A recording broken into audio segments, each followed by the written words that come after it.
the top 20 fake news stories actually had more engagements on Facebook, comments, shares, likes, than the top 20 real news stories. They had something like 8 million engagements, 8 million plus engagements.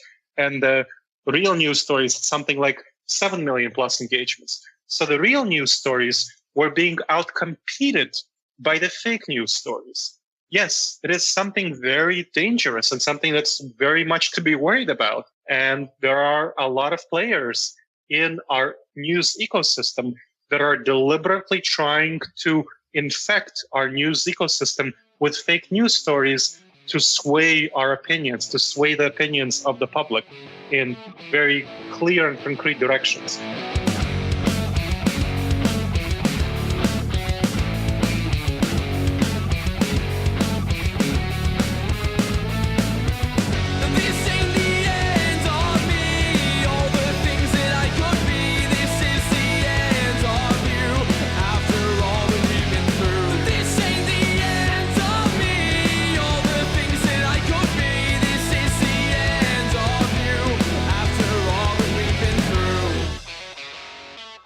Hello and welcome to Trolling with Logic, the podcast where we bring the hammer down on ignorance, unreason, and superstition on a bi-weekly basis. I'm your host, Nathan Dickey, and joining me today is Cal.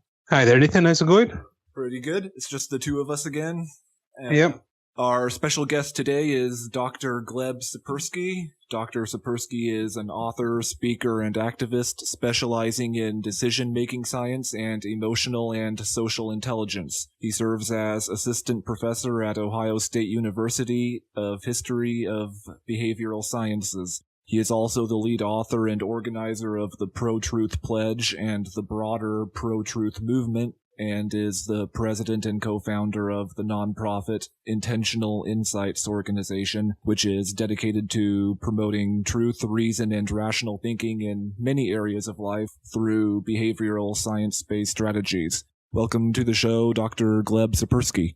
Thank you, Nathan, and thank you, Cal. It's a pleasure. Let's start by talking about how critical thinking and skepticism kind of factor into your areas of expertise. Would it be accurate to say that most or all of the work you do, whether it's in the university setting or in your nonprofit work, is geared in some way toward helping people become better critical thinkers? Absolutely. All of the work that I do is in some way geared toward that. So my focus is on decision-making by individuals and groups.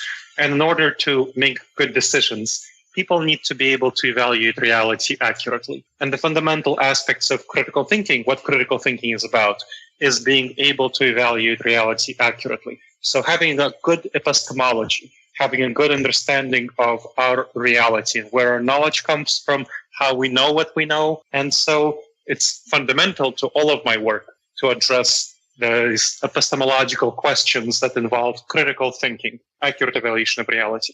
And it's quite interesting because there's a lot of research on critical thinking, how to evaluate reality accurately, that's not really well known about in the skeptical scene, in the secular scene, in the reason-oriented community. And that's one of the aspects of my work that I try to bring in. How do you use behavioral science research to think critically, make accurate evaluations of reality, and make good decisions, avoiding various problematic, fallacious thinking patterns?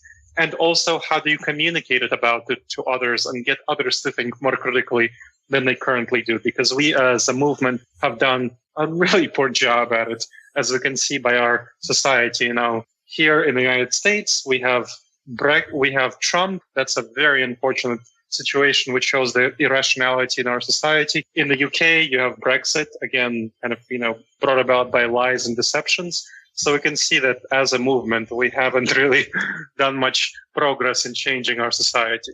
So I try to help our movement, the reason-oriented secular skeptic movement, improve itself, improve its ability to impact society in a positive direction. So is it fair to say that critical thinking just doesn't come easy to basically anyone?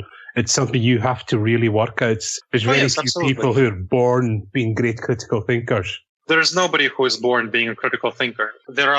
So the recent research shows that we have approximately, and this is a rough approximation, two systems of thinking. One is the autopilot system, also called System 1. So the autopilot system is based on our emotions and intuitions and our gut reactions and what we feel. It's the fight or flight response. And that's the system that's incredibly powerful. It turns on in milliseconds. And we have a second system of thinking, the intentional system, System 2. This system is more logical, rational. It's the one that addresses abstract thinking, long-term thinking, numbers, statistics. It's much weaker.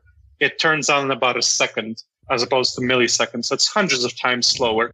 We often are emotionally flooded by the autopilot system, inhibiting our ability to think critically and effectively. So, for example, one of the aspects of rational thinking is System 2, intentional thinking, is the ability to imagine ourselves in another person's shoes and imagine, being able to convey our information to that person. When we are in situations of conflict, of hostility, we forget that other people aren't like ourselves. So we tend to use tactics that would appeal to us, conversational tactics, rhetorical tactics that would appeal to us.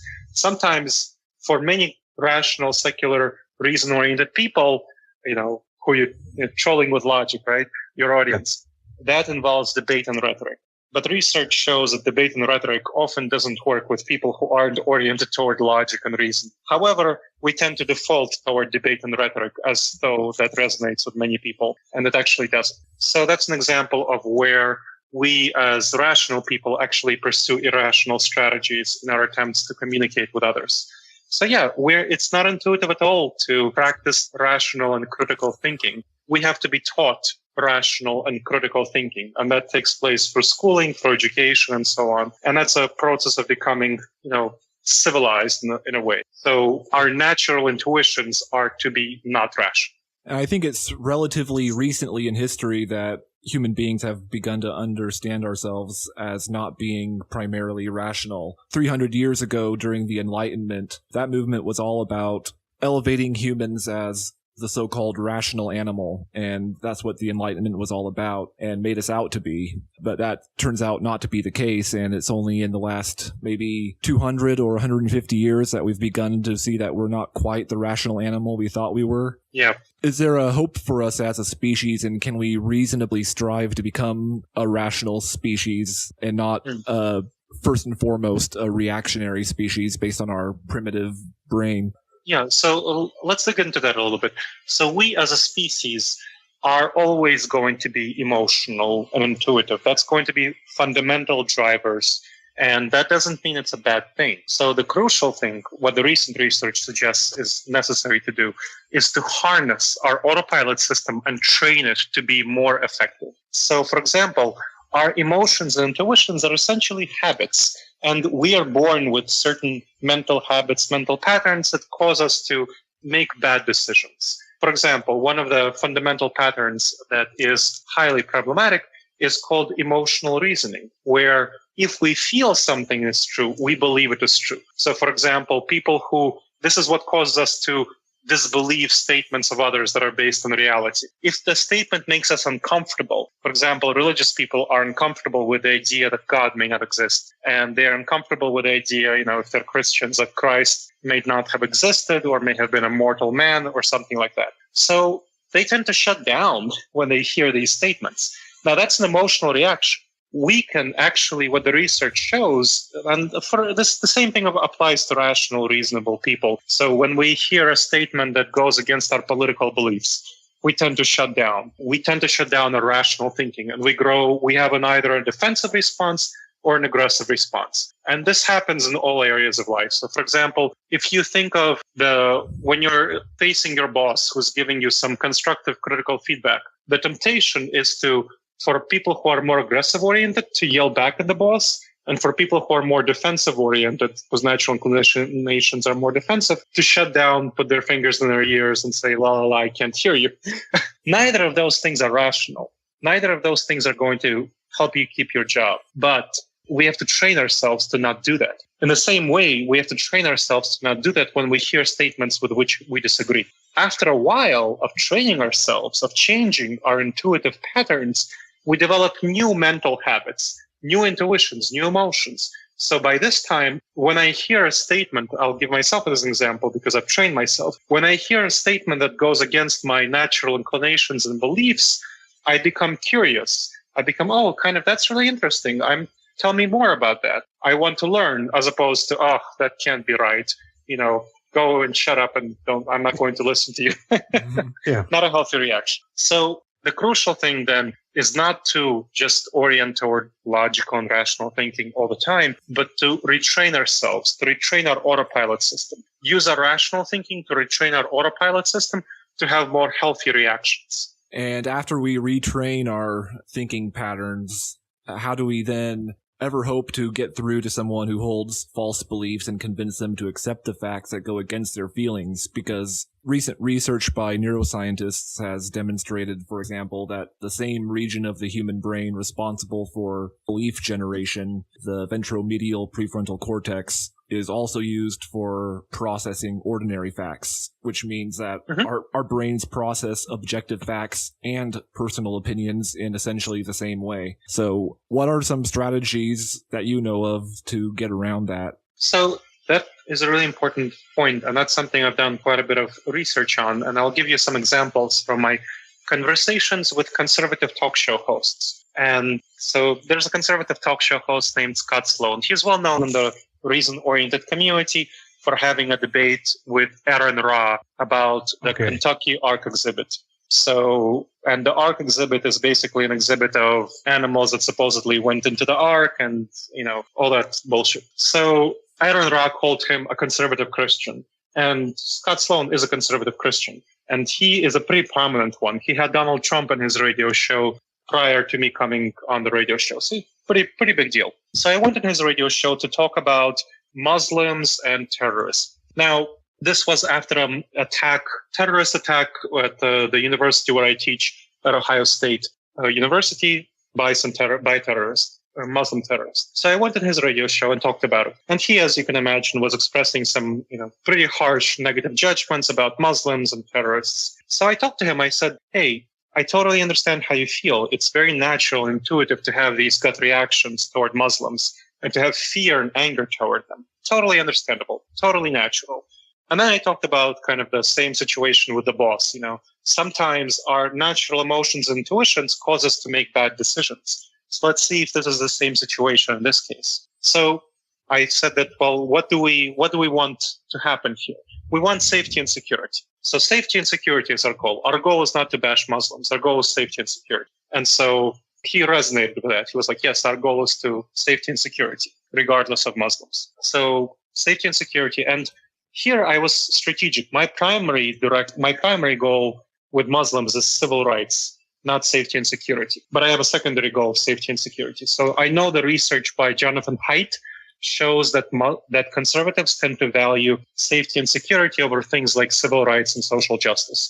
So I went to what he cared about. I first empathized with him, validated his emotions as real and valid. Then I went and established shared goals based on my knowledge of his goal set. I said, we both care about safety and security, so let's talk about safety and security. And then I went into logic at that stage after I validated his emotions and established shared goals. I said that, look, this attack happened in 2016. So in 2015, for which there were numbers available, there were 6 Muslims who were implicated in terrorist attacks on U.S. soil. So 6 Muslims out of around 1.8 million adult Muslims, that's 1 out of 300,000 Muslims had a chance of being a terrorist in any given year. That's like picking out a terrorist from several football stadiums.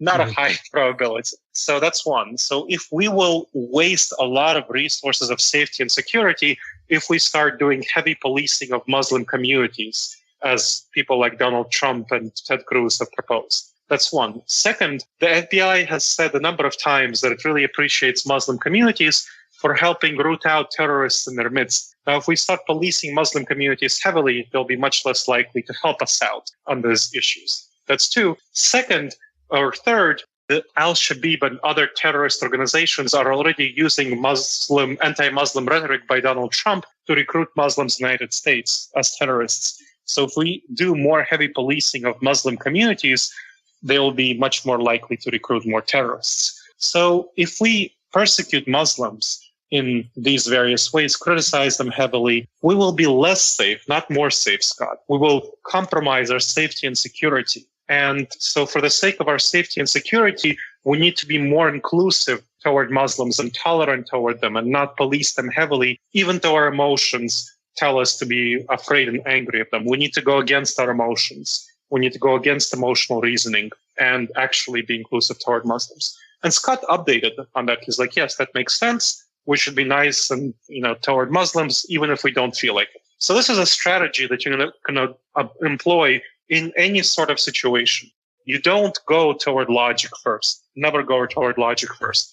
Research, some of the research that you mentioned about a phenomenon called backfire effect shows that if you start presenting people who are already not logic oriented intuitively, if you start presenting them with research and facts that show that their beliefs are wrong, they'll shut down and they will reject your statements. So don't go with logic. You first validate their emotions. First, you say that their emotions are real and valid.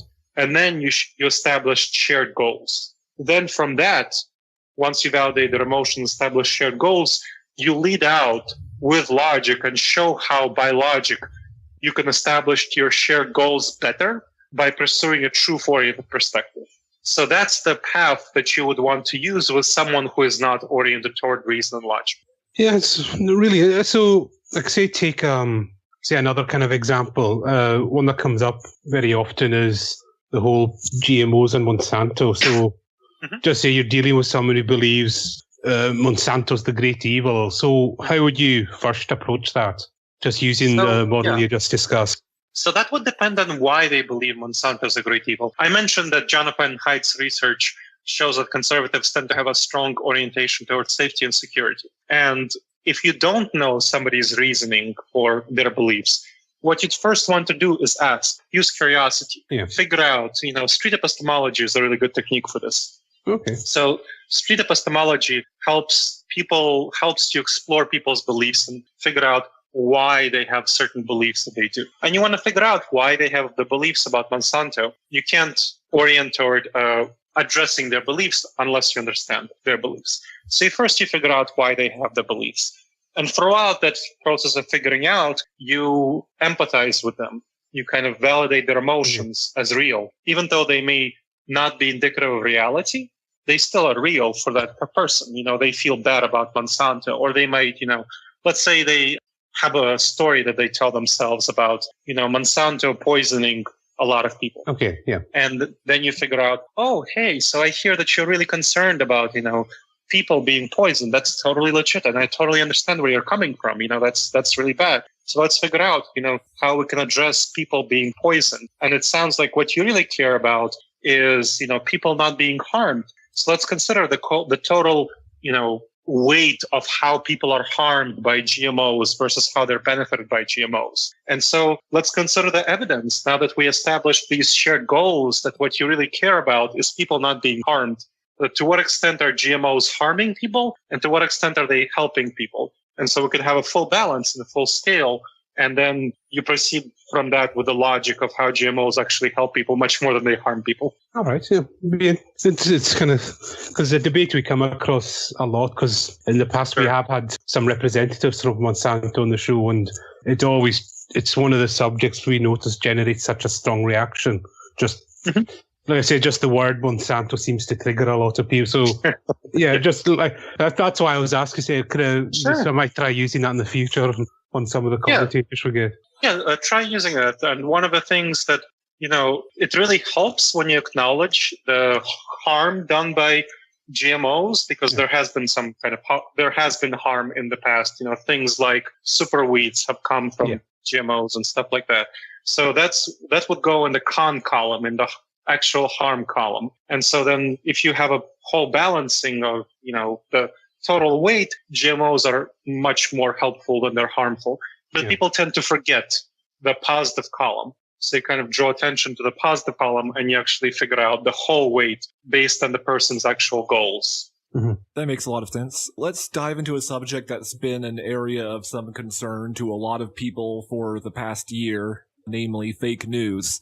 What is fake news exactly? I know there's a lot of different interpretations and definitions floating around out there. And is it something to be taken seriously enough to warrant pushing back against it? Yes, so fake news is essentially articles, various forms of articles that misrepresent the reality of news. There might be articles that are completely made up, like Pizzagate of, Clinton's campaign manager being whatever, somebody in Clinton's camp being involved in a child sex scandal, or articles that are greatly exaggerated. So, for example, recently I saw an article saying that 20 million Muslims marched against ISIS, whereas in reality it was something like they were going on their pilgrimage, major pilgrimage. ISIS threatened the pilgrimage, but the Muslims still went on it.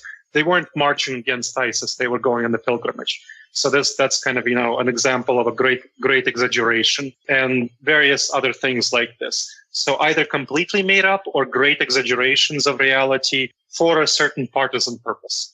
Now, this fake news can be created specifically to influence political elections. So, for example, Russia has a very well-maintained operation of government officials who work to create fake Facebook accounts and fake news websites and spread these websites, these news to the American media. And that was a component of how Russia was able to successfully influence the election in the United States in 2016 to get Trump elected. That's an example. Another example of fake news creation is simply for profit. So there were a number of Macedonian teenagers, for example, who created fake news and then spread them on Facebook. And then they created fake news websites with ads around the website, around the fake news story. They copied articles mainly from conservative sources and, including Russia-based sources, put them on Facebook and then made money from people clicking on the ads around the fake news websites. And there were not only Macedonians. I mean, this was spread around the world. Just Macedonia was a popular venue for some reason.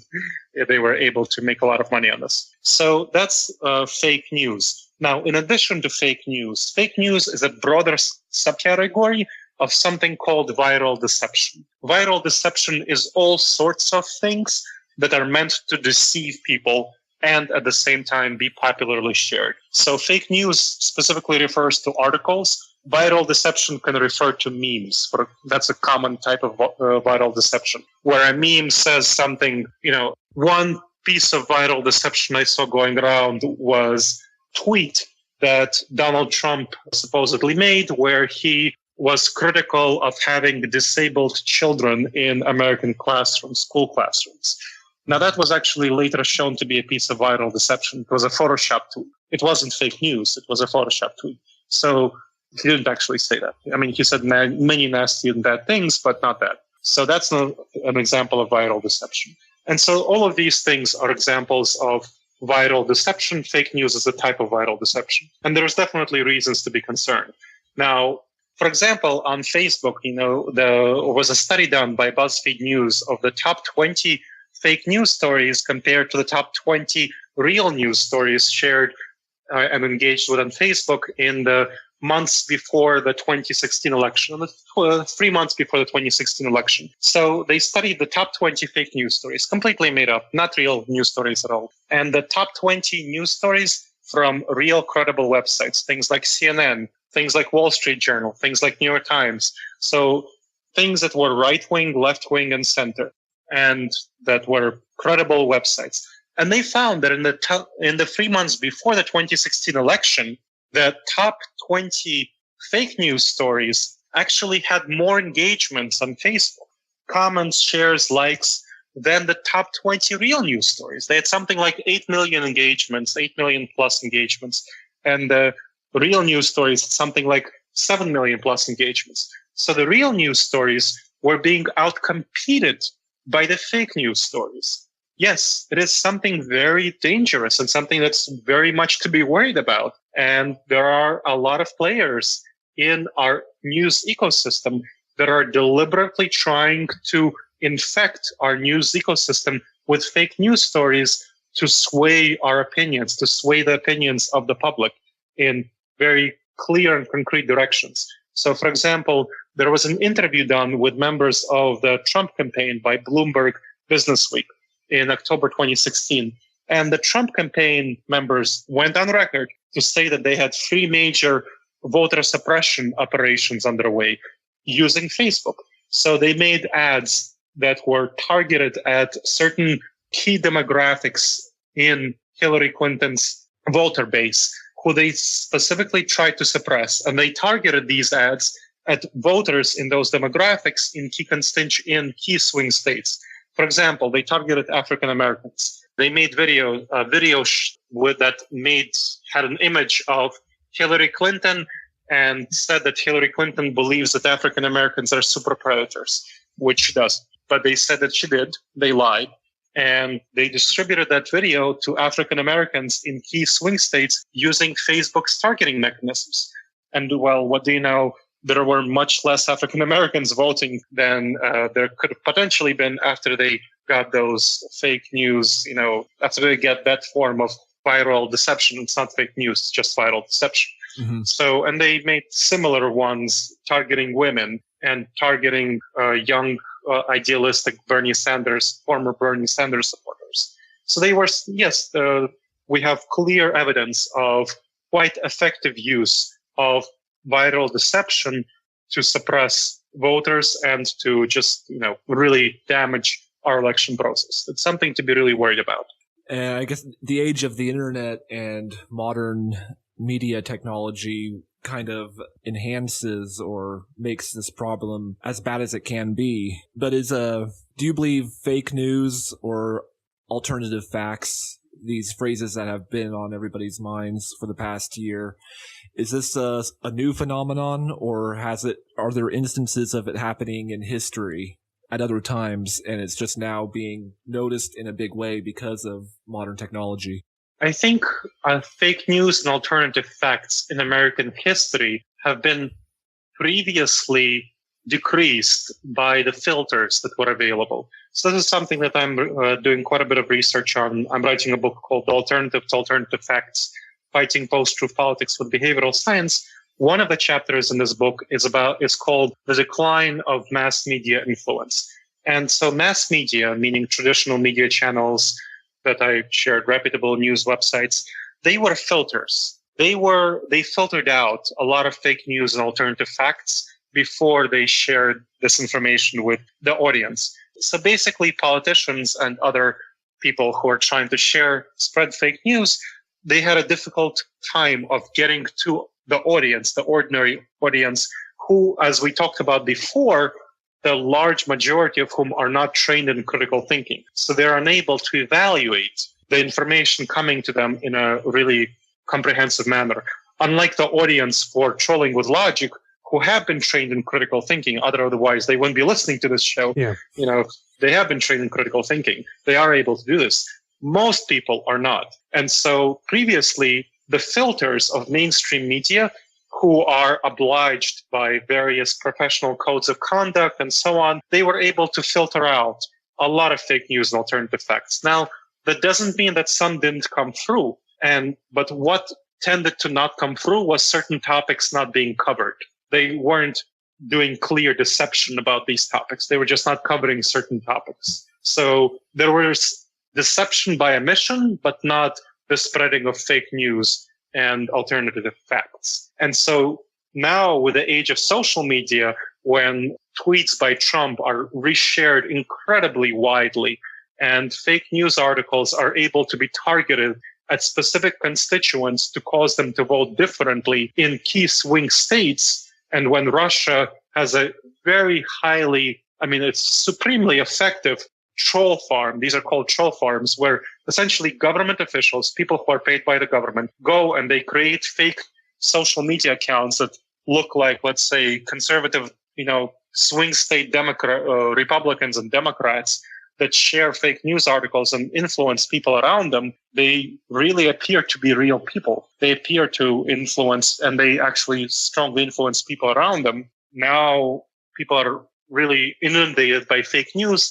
and they have trouble distinguishing the real news from the fake news because they don't have these filters and they're not trained in critical thinking, critical education. So that's a huge problem that is powerfully impacted by our current media landscape and our new technology. Would you say that the fairness doctrine and its abolishment in 1987 contributed to what we're seeing today? The policy of the U.S. Federal Communications Commission that required the holders of broadcast licenses to present any issue that might be controversial or of big import to society and important to public well-being, to cover those issues in a manner that the commission felt was honest, equitable, and balanced. And when that was abolished in 87 under Reagan, that kind of opened the door for, all these AM talk show radio hosts like Rush Limbaugh and today people like Alex Jones to kind of go off the rails and not be held accountable.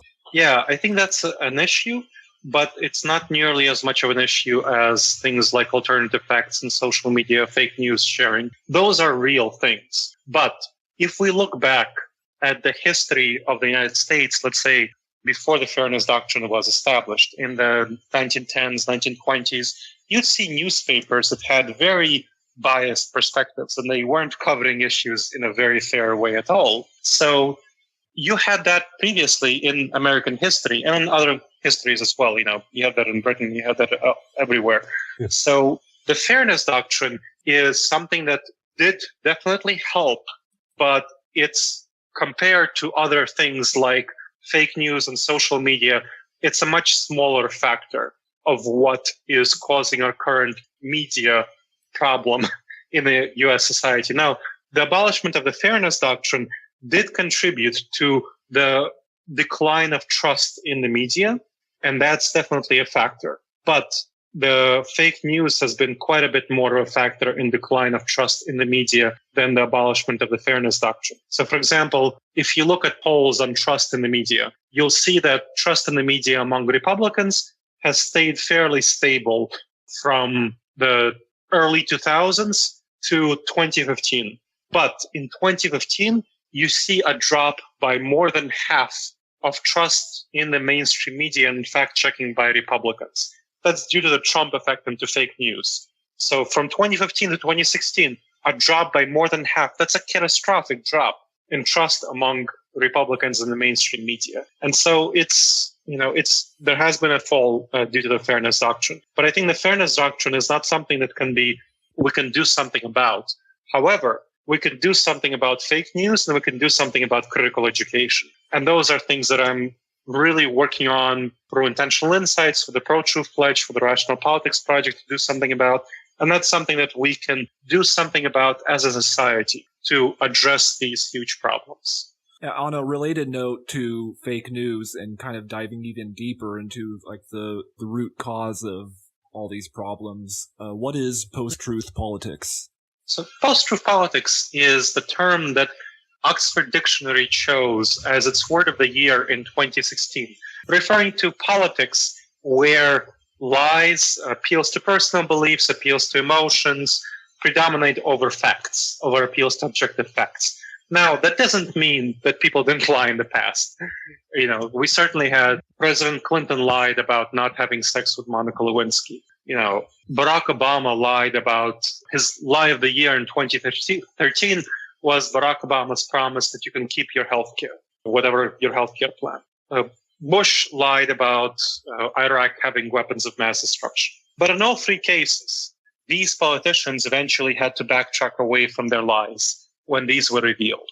Now, the situation changed in 2015 and 2016 when politicians caught lying both in Brexit in the UK and the Leave campaign and the Trump administration, Trump campaign in the US. They didn't back away from their lies. They doubled down and they attacked the people who were calling them liars. So, for example, a prominent lie in the Brexit campaign, to go with that first, in the Brexit by the Leave side of Brexit, was that the UK is sending 350 million pounds per week to the EU, and that this money would be spent on healthcare for the UK if the UK left the EU. Now, immediately, that was called out by a number of reporters, by the UK Statistical Agency during the Leave campaign. And the Leave campaign ignored these things, this lie being called out. They kept using it. They kept saying it. Now, immediately after the Brexit campaign ended, they were like, no, we didn't mean that. We are taking that back. We're not actually going to spend £350 million per week on the UK healthcare. But, they were able to. Yeah, no, it's just that they even went to the length of putting that on the side of buses here. Yep. It was in, it was in as big a writing as you could ever imagine them. And then that's kind of what made it even worse then. Yep, exactly. And it was called out and they didn't back away and they won. And so in the US, you had a number of statements, lies by Trump, which were called out by a number of organizations, fact-checking organizations, credible organizations. For example, he said things like that NAFTA is the worst trade deal ever. Now, plenty of people showed that NAFTA had only a slight or moderate effect on jobs in the US, which is why he was calling it the worst trade deal ever. But he kept using that line. He said things like blaming Mexicans for being equating them with rapists and criminals. And in actuality, Mexicans have a lower statistic of crime commission than Americans, actually. He said things like, that he won the popular vote in the U.S., when in actuality Hillary Clinton won it by nearly 3 million votes, or that Barack Obama had ordered Trump Tower wiretapped in the 2016 election, which he did. So this was all called out by a number of fact-checking organizations, media organizations. Trump didn't back away from any of these lies. He doubled down and attacked the media. And he proved quite effective, which is why you see that he was elected and that trust in the mainstream media among Republicans fell by more than half. It fell by more than half. So you could see that these are really impactful things, post-truth politics. And so the difference is that post-truth politics, in post-truth politics situation, is that lies succeed, appeals to emotions succeed, appeals to personal beliefs succeed over facts. So that's what's post-truth politics. That is what post-truth politics refers to. It sounds like something that goes on inside our own heads being kind of exported and being played out in the outside world. How due to things like confirmation bias and motivated reasoning, we double down on our beliefs when presented with contrary evidence. And maybe there's something in people's subconscious that just gravitates and is drawn toward that, and they immediately have a positive image of somebody who, quote unquote, stands their ground, and they like to portray these kind of people as folk heroes almost, people who are oblivious to facts. Well, yeah, just to come in there, it's something I see in American politics quite often is any politician who changes, this is quite a historic thing, but anyone who changes their mind on an issue, a politician, they're labeled a flip-flopper straight away and you can't trust. And maybe the post-truth is just this amplified, taken to an extreme in a way. So in the past, let's be clear that people's consciousness haven't changed. People were similarly vulnerable to these sorts of tactics in the past. However, politicians who would have liked to employ these tactics didn't have the access to the current technology that they do. And they didn't have this ability to communicate to voters in the way that they currently do. So then it's not that people changed, it's that the situation changed. Mm-hmm. So our environment changed. In all the time, whenever we have new technology, this radically changes. The internet, the coming about of the internet changed. It caused a major disruption, and it caused some good disruptions and some bad disruptions. The perpetuation of false information. For example, vaccines and autism. The idea that vaccines cause autism. That was perpetuated widely on the internet. If the internet wasn't there to perpetuate this myth, people wouldn't have gotten this myth into their heads that vaccines cause autism. It wouldn't have been widely spread.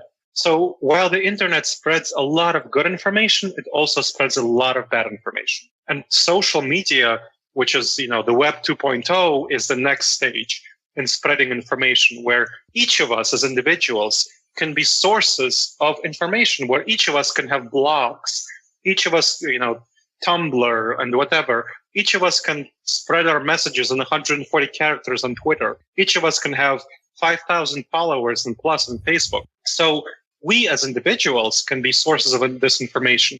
And this information doesn't go through the gatekeepers that it previously went through, which is mainstream media, which filtered out a lot of this bullshit.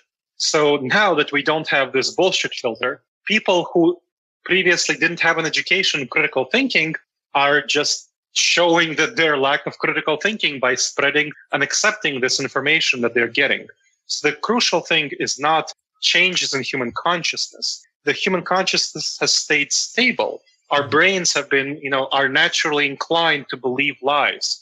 It's simply that we're now presented with these lies in naturally consumable, easily consumable form, and that we're able to share and spread the message of these lies widely. So this is what we need to fight.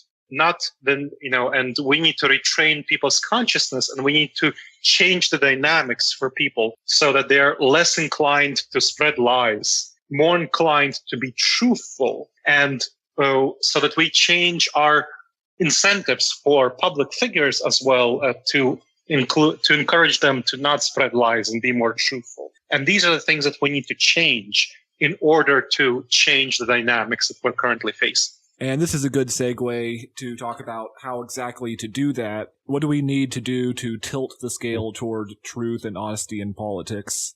Well, one of the things that we need to do is, first of all, just get people to recognize that truth is important and truth is valuable. So one of the things that research on this topic show, how do you get change to happen, is that you don't give people the directions on how to change first. You don't give them that, directions. You first convince them that this is important. You first motivate them. You show them the damage done by lies in politics and deceptions.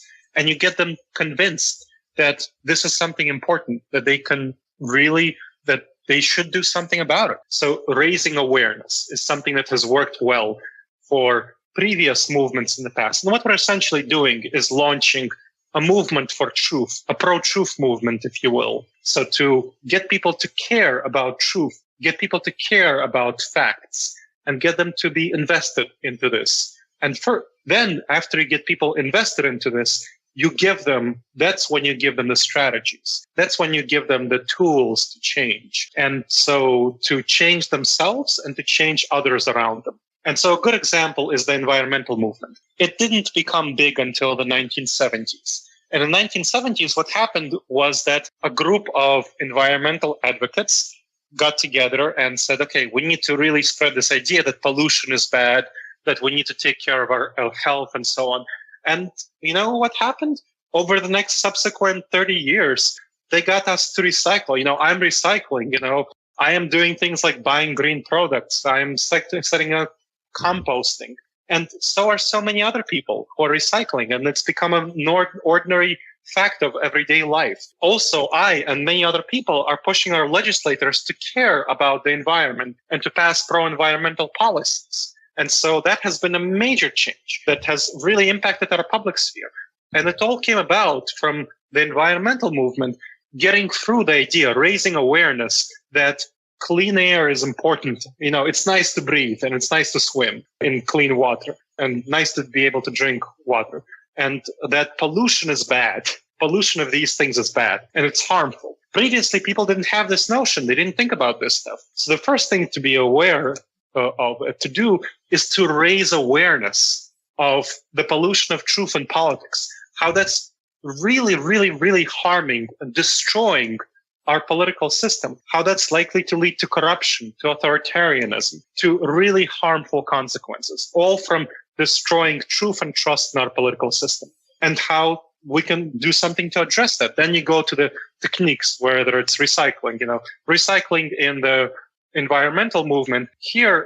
That's something that I'm working on, a number of other people in the pro-truth movement are working on, how the techniques to orient toward truth. And so one really major one is the pro-truth pledge, which we can talk about at protruthpledge.org. But that's basically the first thing you do is you raise awareness and then you give the techniques. And the pro-truth pledge is a very easy step that anyone can take and everyone should take, I hope so, by going to protruthpledge.org and signing up for the pledge to promote truth in politics and other life areas. Yeah, can you talk about the Pro-Truth Pledge and how it works? Sure. So for folks who are listening along and are by computer, I encourage you to go to protruthpledge.org. Again, that's protruthpledge.org, and you can follow along with us.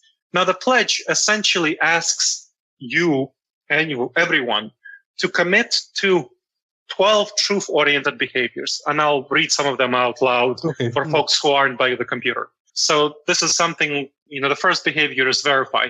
Fact-check information to confirm it is true before accepting it for yourself and sharing it with others. Clarify. Distinguish between your opinions and the facts. Reevaluate. Reevaluate if your information is challenged and retract it if you can verify it. Then ask people to retract information that reliable sources have disproved, even if they're your allies. And celebrate those who retract incorrect statements and update their beliefs toward the truth. And, there are 8 more. Those are 5 behaviors, so there are 7 more behaviors. And these are all behaviors that research in behavioral science suggests are most likely to result in truth-oriented behaviors and truth-oriented activities. Mental patterns, so thoughts, feelings, and behaviors, actions. So these are the behaviors, and there are many public figures who signed up to the Pro-Truth Pledge.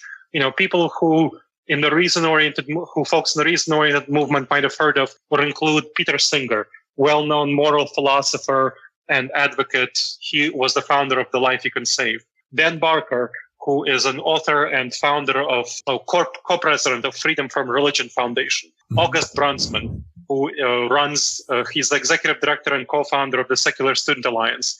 Greg Epstein, a prominent author and humanist chaplain at Harvard. Aaron Ra, who is a political candidate, and he is a prominent podcaster of the Raman podcast. Noah Ludgens of the Scathing Atheist and Skeptic Raft. Herb Silverman, who's the co-founder of the Secular Coalition for America. And, Thomas Smith, who runs the Serious Inquiries Only and Opening Arguments podcast, and many others. Mm-hmm. So they have committed themselves to these 12 behaviors, and they have called on all others, on all their fans, all supporters, to similarly take the pledge and commit themselves to these behaviors.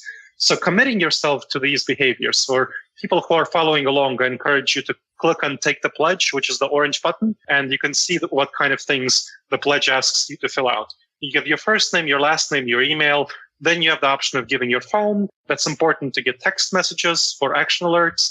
Then you want to give your address. That's quite important, because that way we can go to politicians, volunteers who are volunteers for the pledge, can go to your political representatives and tell them that, hey, here are how many of your constituents want you to take the pledge. And one of the aspects of the pledge, you can have a checkbox where you say, I call on all of my elected representatives to take the Pro-Truth Pledge. Then you can also be listed in the public database of people who signed the Pro-Truth Pledge. If so, you want to give a link to your online presence, then you can choose to help with the Pro-Truth Pledge, which can include things like spreading the word about it, lobbying public figures to take the pledge, monitoring public figures who took the pledge, and doing various behind-the-scenes work. Then you can sign up for email notifications, and so those are all things that ordinary citizens can do. If you're a public figure, you can also sign up to say that you're a public figure or an elected official, and you can give a paragraph about yourself. So if you're a podcast host, Dan and Nathan, you both are public figures.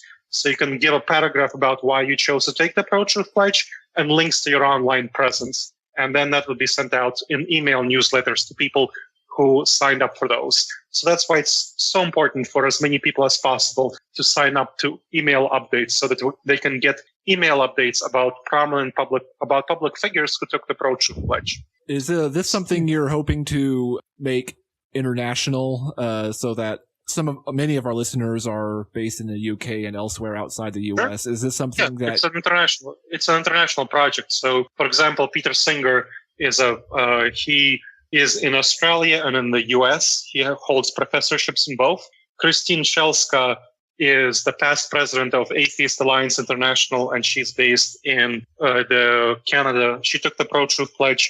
There are a number of people in the UK, public figures who took the Pro-Truth Pledge in Canada. We have a prominent Iranian blogger who took the secular blogger who took the pro-truth pledge, he writes margin of error for Patheos. Keve, I don't remember how to pronounce his name. Keve Musavi, I think is his name.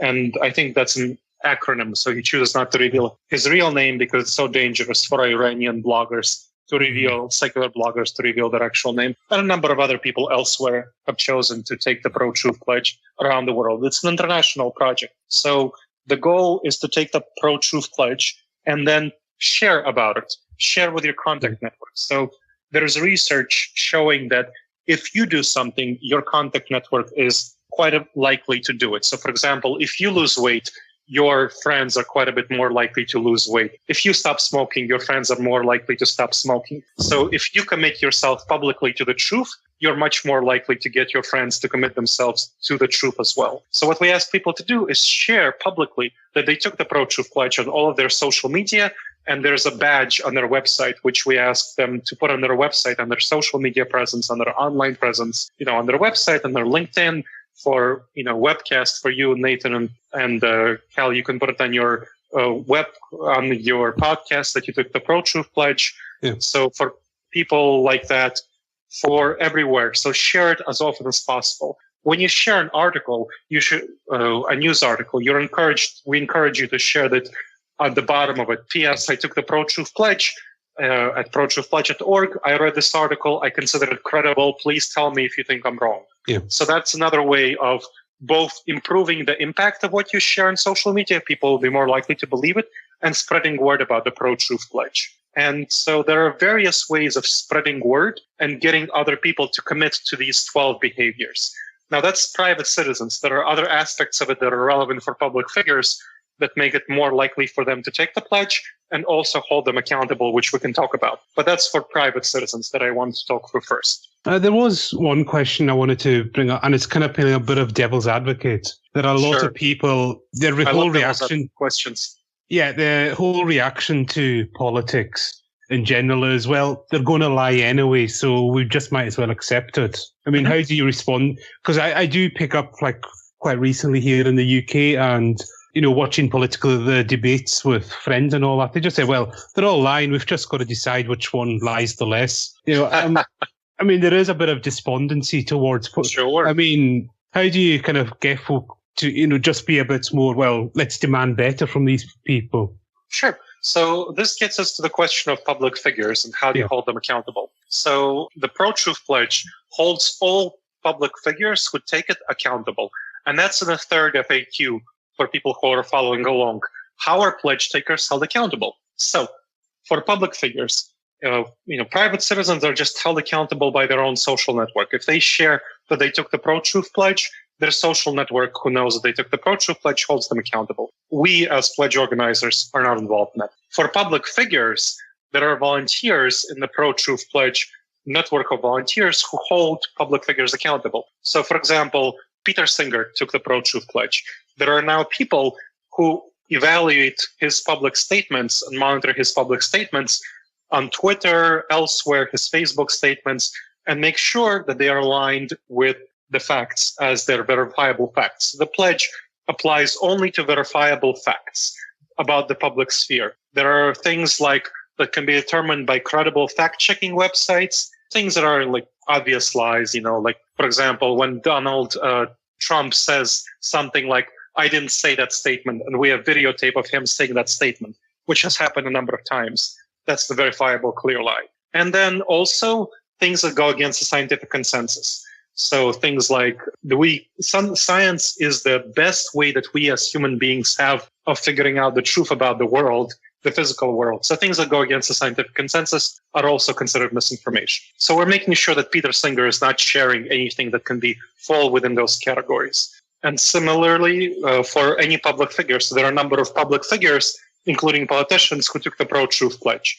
And we have volunteers who are following them and making sure that, spot checking them to make sure they don't share misinformation. And anyone can do this. Anyone can sign the pledge and become a volunteer immediately and follow the pro-truth pledge. They can say, I want to help with the pledge, and they can follow these public figures. So as an example of what happened, we have a public figure who's a political candidate for a Congress seat in Idaho. And the Congress, for UK listeners, is one of our two houses of representatives, one of the two houses comparable to the House of Commons in the UK. So the Congress, congressional representative, he is competing for a seat in Congress, and he posted a statement by Donald Trump that I mentioned earlier, the statement that Donald Trump, the tweet by Donald Trump that critical of this, minority children and disabled children in classrooms.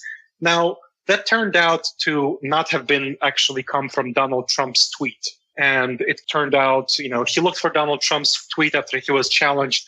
It turned out to not have been Donald Trump's tweet. So he edited the statement saying, well, it might have been deleted from Donald Trump's tweet, or he might not have said it at all.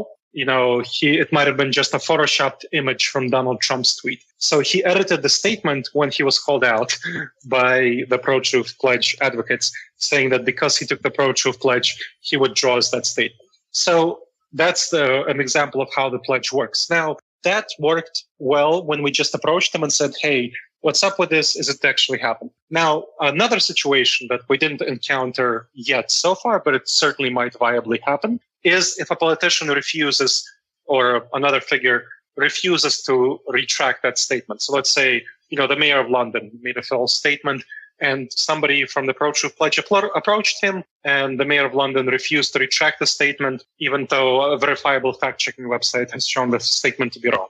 Then what we do at that stage, if the mayor of London took the pro-truth pledge and he didn't withdraw a statement, we go to a mediating committee made up of trained, well-vetted volunteers who we can rely on. So this is essentially a model of crowdsourcing that we're adopting from Wikipedia, which also crowdsources facts. So we are crowdsourcing facts in a similar manner, where volunteers are following state politicians and other public figures. So the first level is ordinary editors. Anybody can be an editor for Wikipedia. So they can go in the back and edit. Now, the second level is people who have editorial access. So in a similar manner, this is people who are trained, vetted volunteers for the pro-truth pledge who are in the mediating committee. And they approach the politician and try to clarify the situation. Now, the politician knows if he is approached by these vetted volunteers, the situation is more serious. So he is much more likely to retract the statement if it indeed is false.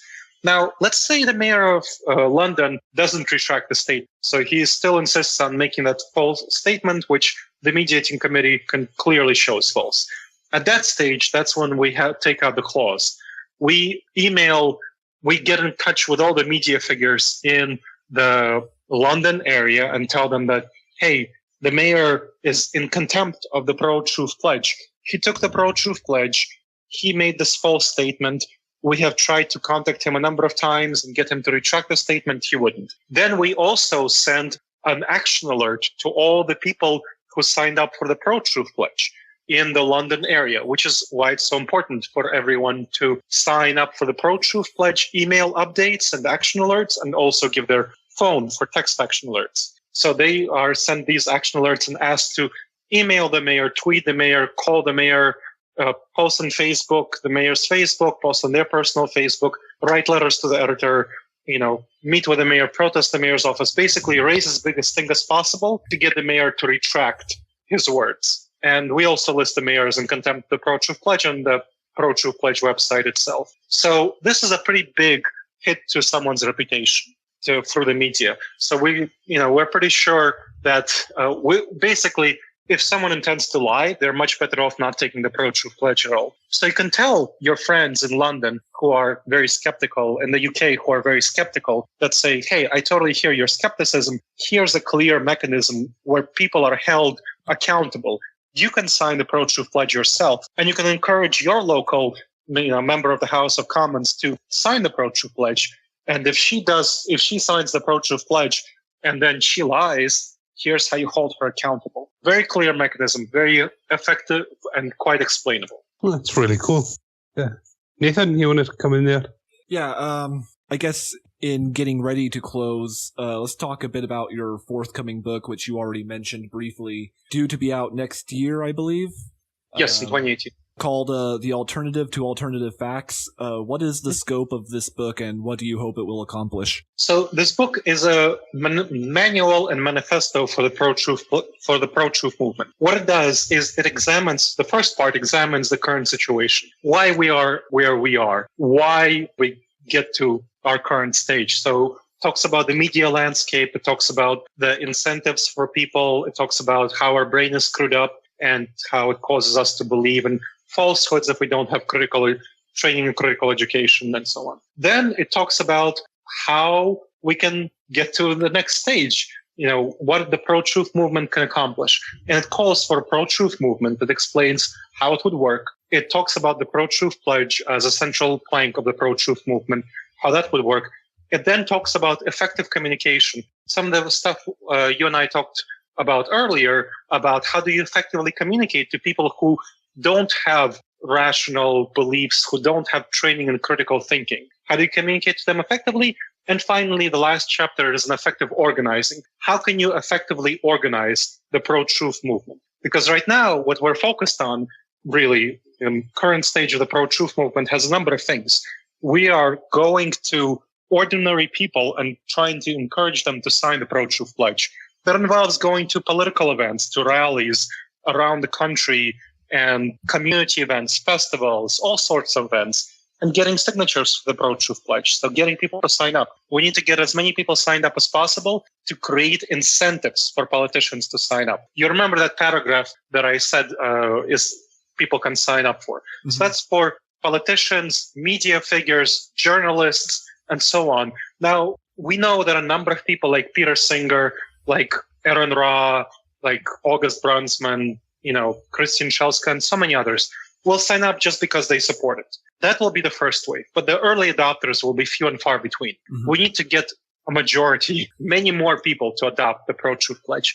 In order to do that, we need to create incentives. And the incentives is going to be getting a lot of people signed up so that these people form a base audience for the paragraphs that will be sent to them by politicians and so on. So the politicians will know that their paragraph and their media links and their campaign contribution page will be getting to a number of people in their constituency and their constituents so that they know that. So that's one aspect of organizing. The other aspect of organizing is going to politicians and public figures and getting them to take the pro-truth pledge, lobbying them. And the third is, of course, now that we get a number of public figures who took the pro-truth pledge, is monitoring and evaluating them. And also doing a number of things behind the scenes like programming and editing work and so on.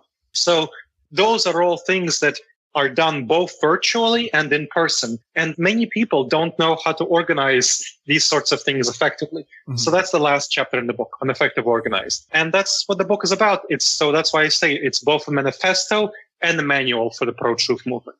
Oh, great. Well, one question I think may be on some people's minds is how to... So, for example, we call our show Trolling with Logic, and yes. Trolling is, we use that word tongue-in-cheek because it's like, people talk about trolls on the internet trying to subvert good conversation, and we've been called that before, and so we're kind of adopting the label and turning it into something positive.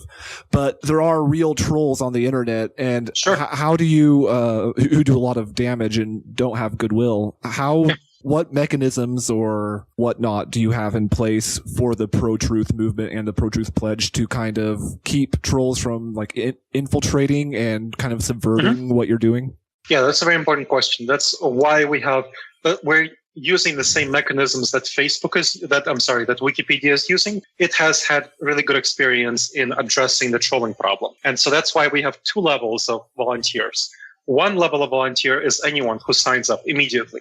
So a troll can sign up and say, hey, this politician is making a false statement when the politician actually isn't making a false statement. That's why we ask people who sign up for the pro-truth pledge to, if they actually accuse a politician of making a false statement, to do it privately, not to go and, blab it all out on the internet, to just do it privately and, subtly and, with an innocent until proven guilty perspective.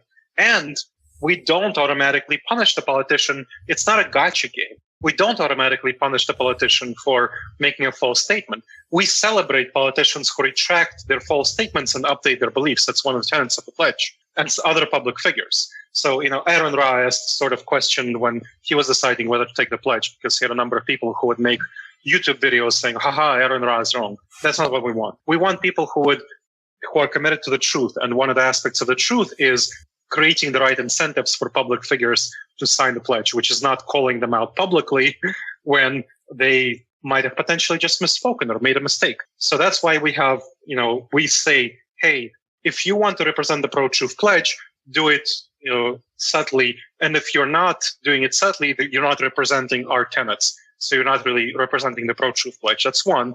Second, we have a second tier of volunteers, of very trained volunteers who have been in the movement for a while and who can clearly determine are committed to the truth above all, which is why the similar thing with Wikipedia, people who are giving editing access are people who are really highly trusted and who have been in the community for a while.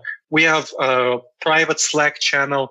We have a private Facebook group. We have private Trello board. These are all collaborative mechanisms. Facebook group is, something that we start by adding people to the Facebook group and seeing how they work out. And if those people work out well in the Facebook group, we invite them to join the Slack channel and the Trello board, which are for more high-level, experienced volunteers. So that's how we filter people out to make sure that if they want to volunteer and help, they are actually a good fit for this project. Okay. Well, in closing, where can people find you and find out more about your work on the internet? Yeah, they can find out more about me on glebtsipursky.com. That's my name. People can Google that. glebtsipursky.com. They can also email me if they have any questions about any aspects of what I talked about at gleb, Gleb, at intentionalinsights.org. Again, that's gleb at intentionalinsights.org. They can learn more about the nonprofit I run, which is the nonprofit that manages the Pro-Truth Pledge project, at intentionalinsights.org. Again, that's intentionalinsights.org. And of course, the Pro-Truth Pledge is at protruthpledge.org. That's easy enough, protruthpledge.org. And I want to finish by asking the two of you if you will take the Pro-Truth Pledge. From the sound of it so far, definitely. I obviously have to go and read it in depth, but already I'm highly inclined to do so. Mm-hmm. Yep, and I've already signed it, and I'm currently in contact with some of my contacts about how they feel about it and whether they'll take it or not. Wonderful. That's great to hear. All right. Well, this has been a wonderful conversation. I really appreciate you having me on. Oh, it's been fantastic. Thoroughly enjoyed it. Yeah, thank you for coming on. Sure.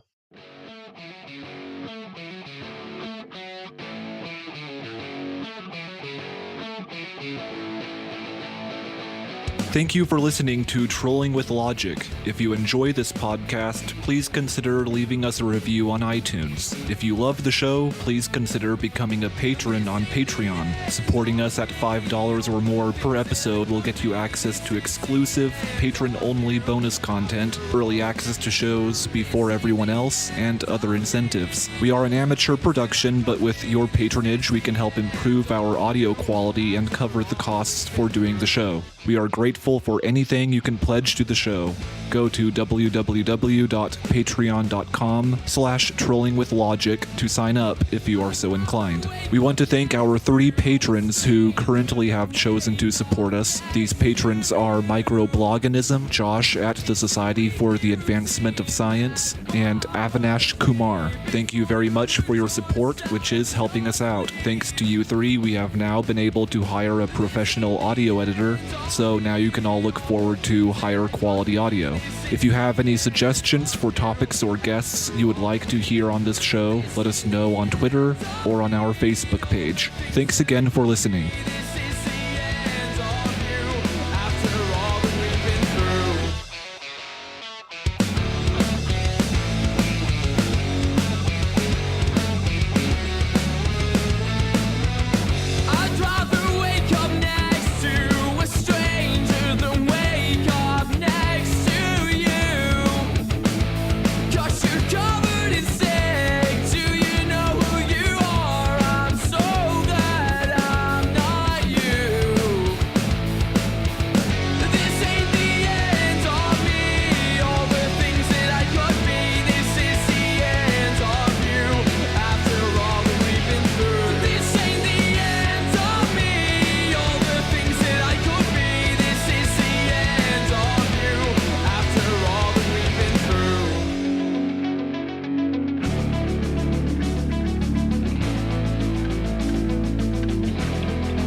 You have Brexit, again, kind of, brought about by lies and deceptions. So we can see that as a movement, we haven't really done much progress in changing our society. So I try to help our movement, the reason-oriented secular skeptic movement, improve itself, improve its ability to impact society in a positive direction. So is it fair to say that critical thinking just doesn't come easy to basically anyone? It's something you have to really work at. There's very few people who are born being great critical thinkers. There's nobody who is born being a critical thinker. So the recent research shows that we have approximately, and this is a rough approximation, 2 systems of thinking. One is the autopilot system, also called System 1. So the autopilot system is based on our emotions and intuitions and our gut reactions and what we feel. It's the fight or flight response. And that's the system that's incredibly powerful. It turns on in milliseconds. And we have a second system of thinking, the intentional system, System 2. This system is more logical, rational. It's the one that addresses abstract thinking, long-term thinking, numbers, statistics. It's much weaker. It turns on in about a second as opposed to milliseconds. So it's hundreds of times slower. We often are emotionally flooded by the autopilot system, inhibiting our ability to think critically and effectively. So individuals and groups.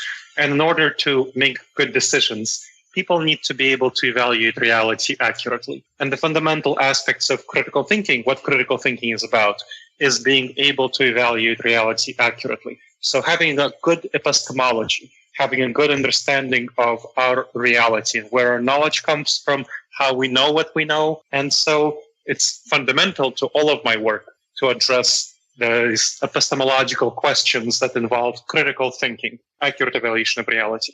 And it's quite interesting because there's a lot of research on critical thinking, how to evaluate reality accurately, that's not really well known about in the skeptical scene, in the secular scene, in the reason-oriented community. And that's one of the aspects of my work that I try to bring in. How do you use behavioral science research to think critically, make accurate evaluations of reality, and make good decisions, avoiding various problematic fallacious thinking patterns?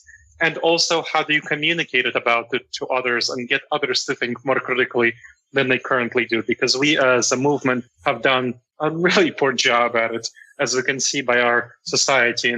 Here in the United States, we have Trump. That's a very unfortunate situation, which shows the irrationality in our society. In the UK, for example, one of the aspects of rational thinking is System 2, intentional thinking, is the ability to imagine ourselves in another person's shoes and imagine, being able to convey our information to that person. When we are in situations of conflict, of hostility, we forget that other people aren't like ourselves. So we tend to use tactics that would appeal to us, conversational tactics, rhetorical tactics that would appeal to us. Sometimes for many rational, secular, reason-oriented people, who you're trolling with logic, right? Your audience. That involves debate and rhetoric. But research shows that debate and rhetoric often doesn't work with people who aren't oriented toward logic and reason. However, we tend to default toward debate and rhetoric as though that resonates with many people, and it actually doesn't. So that's an example of where we as rational people actually pursue irrational strategies in our attempts to communicate with others. So it's not intuitive at all to practice rational and critical thinking. We have to be taught rational and critical thinking, and that takes place through schooling, through education, and so on. And that's a process of becoming, civilized in a way. So our natural intuitions are to be not rational. And I think it's relatively recently in history that human beings have begun to end superstition on a bi-weekly basis. I'm your host, Nathan Dickey, and joining me today is Cal. Hi there, Nathan. How's it going? Pretty good. It's just the two of us again. Yep. Our special guest today is Dr. Gleb Tsipursky. Dr. Tsipursky is an author, speaker, and activist specializing in decision-making science and emotional and social intelligence. He serves as assistant professor at Ohio State University of History of Behavioral Sciences. He is also the lead author and organizer of the Pro-Truth Pledge and the broader Pro-Truth movement, and is the president and co-founder of the nonprofit Intentional Insights organization, which is dedicated to promoting truth, reason, and rational thinking in many areas of life through behavioral science-based strategies. Welcome to the show, Dr. Gleb Tsipursky. Thank you, Nathan, and thank you, Cal. It's a pleasure. Let's start by talking about how critical thinking and skepticism kind of factor into your areas of expertise. Would it be accurate to say that most or all of the work you do, whether it's in the university setting or in your nonprofit work, is geared in some way toward helping people become better critical thinkers? Absolutely. All of the work that I do is in some way geared toward that. So my focus is on decision-making. The top 20 fake news stories actually had more engagements on Facebook, comments, shares, likes, than the top 20 real news stories. They had something like 8 million engagements, 8 million plus engagements. And the real news stories, something like 7 million plus engagements. So the real news stories were being outcompeted by the fake news stories. Yes, it is something very dangerous and something that's very much to be worried about. And there are a lot of players in our news ecosystem that are deliberately trying to infect our news ecosystem with fake news stories to sway our opinions, to sway the opinions of the public in very clear and concrete directions.